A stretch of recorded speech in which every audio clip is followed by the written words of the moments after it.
in the course of human events. Wigs in the parchment, ink stains on the collar, building a nation for every son and daughter, debating freedom, every word a heavy price, rolling the dice on a future free from vice. They wrote the pages, set the stages for a change, a new world order. Welcome back to the 1817 Project. I'm your host, James Bennett. And today I'm going to start something new. So if you leave comments on my videos, I'm actually going to review those comments, kind of review them, and then get into the topic of today. So let's get right into it. Okay, so starting from the top, shout out to @OdorGod. Forgive me if I mispronounce your names here, because it is not my strong suit to pronounce, but don't blame me.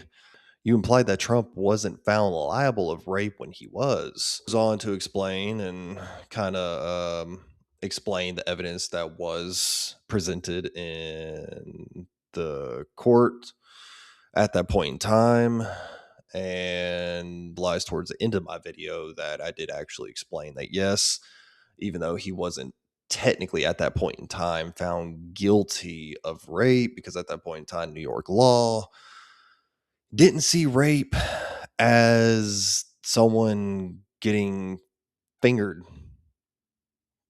forcibly. Kind of weird, but apparently since then they have changed that law. So that's good, because anybody who goes out of their way to shove anything into a person without their consent is, it's kind of fucked up. We have @Jinjin, and this individual said, he said he did nothing, so I automatically believe him. Right, MAGA? This individual is pretty much saying that Trump basically just said, I didn't do it. And over 50 million people just automatically believed him because, like I said, they're stuck in their own tribalism and dogmatism. And regardless of what the commander-in-chief says, doesn't matter. They will believe them wholeheartedly. And why wouldn't they? Have you seen that man's hair? That is a trustworthy man right there, son. PS Udu vibe. False. Anyone with a single working brain cell knows that. Referring to the title of this said video, Dean Withers rape allegations, true or false? And this individual said false. And obviously, at this point in time, he was found not guilty because it was a hoax. So there you go. Yes, anyone with a single brain cell can officially relax and not blow a gasket and lose a brain cell. Moving on to my other video, Charlie Kirk assassination debate.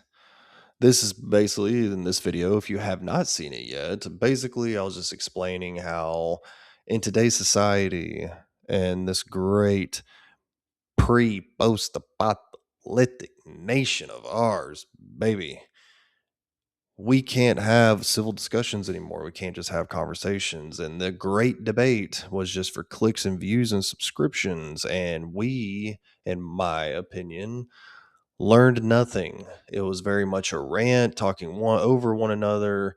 Apparently nobody provided true factual evidence, so it was just an echo chamber of just noise, and holy crap, my ears were bleeding. But this individual commented on the video and said, there can never be unity on the search for truth. I stopped listening at this point. To have unity would require truth to be suppressed. Trust without evidence is not truth. So from what I can tell, what this individual was basically saying is that, first of all, whose truth? My truth? Your truth at home? The truth of your neighbor? The person you just walked down the street and walked by? What is their truth? What do they think is the answer, the key to life and happiness, the key to the universe? Is it the same as me and you? No, it's different. There are so many different ideologies and philosophies, and people believe and have their own truths. How can we have true unity? What I'm fighting for the most, what I'm pushing for, unity, and just to have a conversation again. But not only have a conversation, but to formulate ideas together that could actually better a nation. Is it possible to truly have unity? Because can we ever, at any point, all of us unite under one truth? How do we get there? Are we capable to set aside our own ideologies and our own dogmatism and tribalism in this war that is raging through our nation, through our country? We can see it when we look out the window. We feel it when we walk down the street. Stay tuned and find out. We're going to see if it's all quiet on the Western Front between the left and the right, Democrats, liberals, conservatives, and Republicans. Let's take a look around. We had a small collision at a Trump rally. This person, this individual, snuck in to the crowd like a sleeper cell and popped up with a shirt saying, "Kill all pedophiles," referring to Trump. Oh, here's somebody else trying to sow confusion and distractions. Jake Lang was going out of his way to push for the war effort. Just officially warmongering, ladies and gentlemen. Coming to you live in the chaos that is our nation, baby. More clashes, ladies and gentlemen. A few days ago, guerrilla warfare. Let's have a conversation, folks. We are at war, people. It's time to wake up. We've been at war for a long time.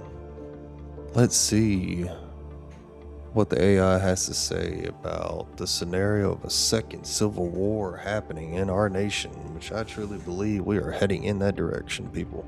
A second American civil war would likely manifest not as a traditional frontline conflict between states, but as persistent, low-level insurgency, paramilitary clashes, and urban versus rural fragmentation. Expert and analysis suggest that the violence would resemble the troubles in Northern Ireland on the Spanish Civil War, characterized by guerrilla tactics, terrorist activities, and neighbor versus neighbor fighting rather than organized army battalions. Domestic consequences would include catastrophic infrastructure failure, with supply chains breaking down, leading to severe shortages of food, clean water, medicine, and electricity. The conflict would likely feature federal-controlled urban corridors on the coast surrounded by hostile rural terrorists, creating a stalemate where cities cannot produce food and rural areas lack heavy industry. The environment would foster massive civilian casualties, humanitarian crisis, and the potential rise of local warlords and paramilitary justice with impunity. Global impact would be immediate and devastating, triggering a worldwide economic collapse, worse than the Great Depression due to the distribution of global financial markets and food exports.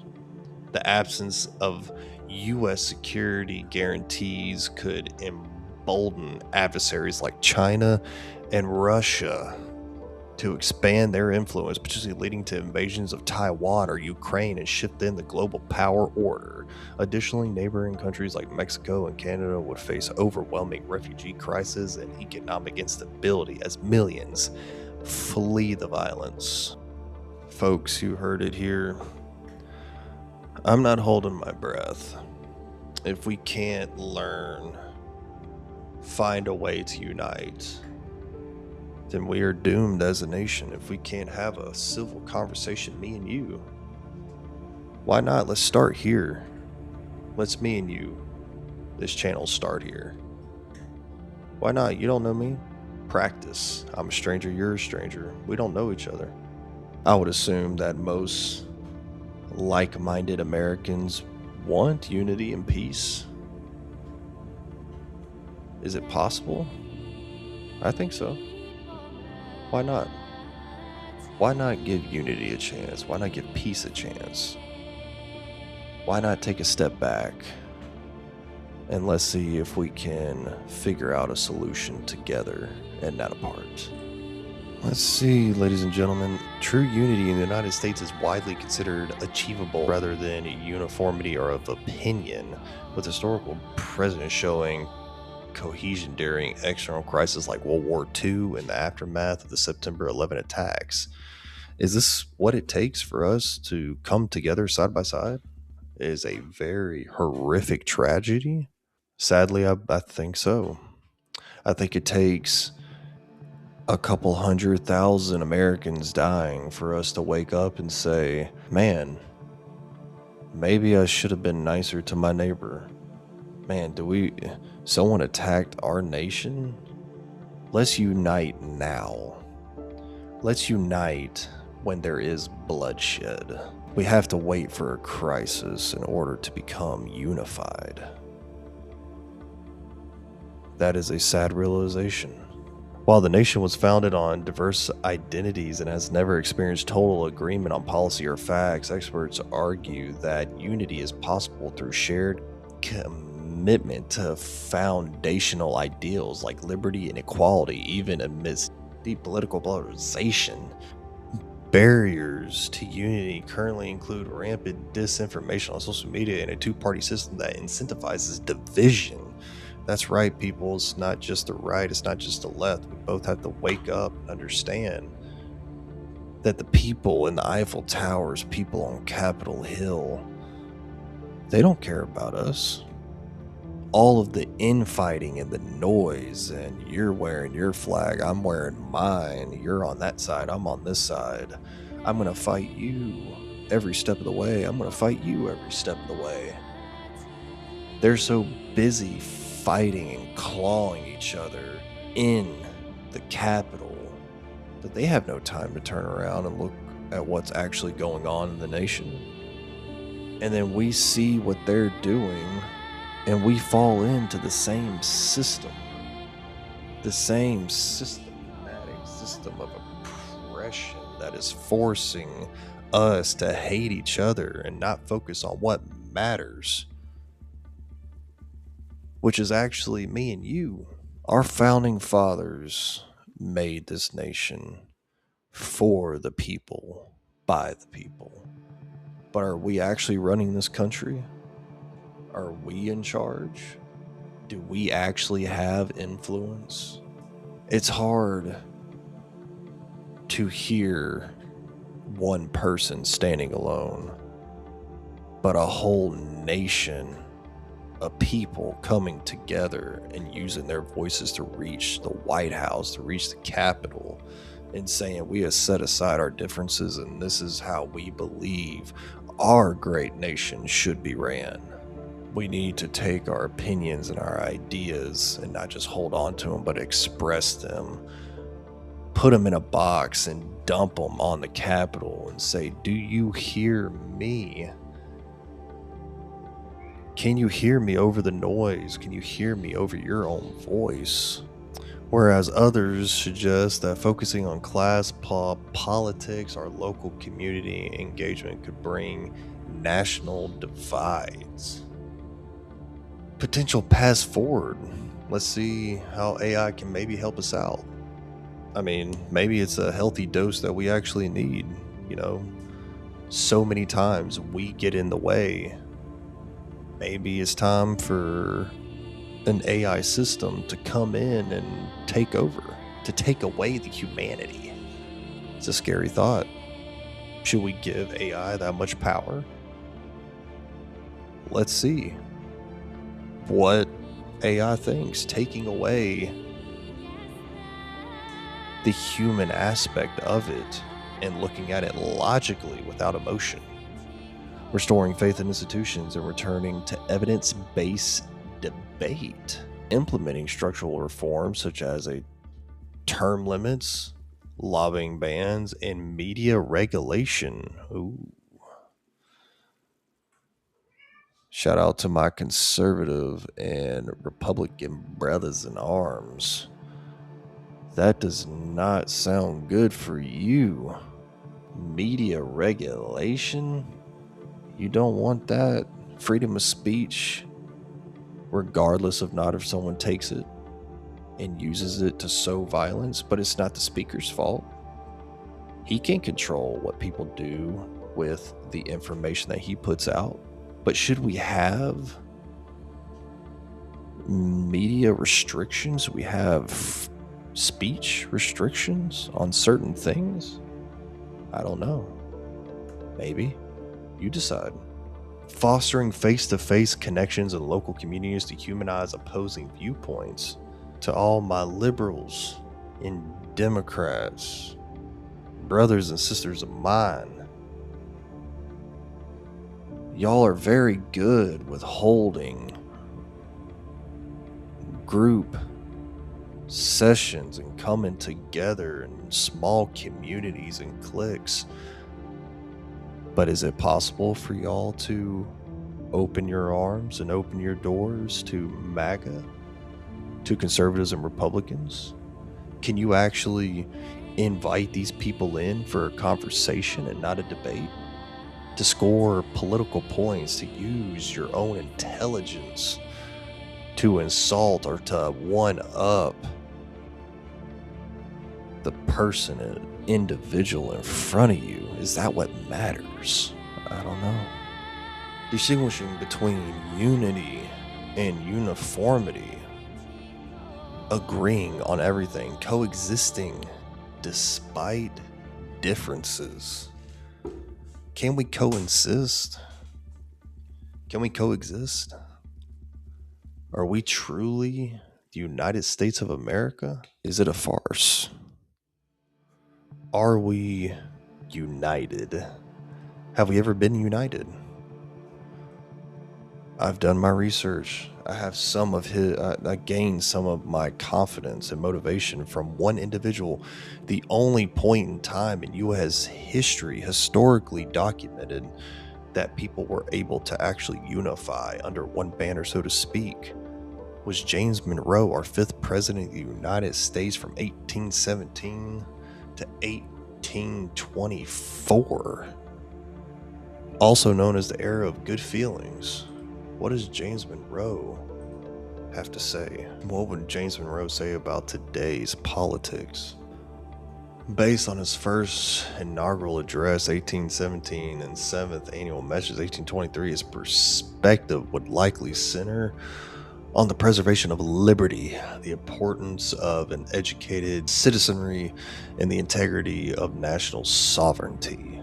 Preservation of liberty and union. Monroe famously likened the country to a new house that possessed liberty and its most precious asset despite lacking other things. He warned that the greatest danger to the republic arises only when the people become ignorant and corrupt, arguing that promoting intelligence among the populace is the essential means of preserving sovereignty against usurpation. He would likely evaluate the modern U.S. based on whether its citizens remain virtuous enough to maintain the union and self-government. He stated that any attempt by European powers to extend their political system to the hemisphere would be considered dangerous to our peace and safety. He emphasized the value of national honor as property of the highest value and believed that nations' vast resources and fertile soil were keys to its success.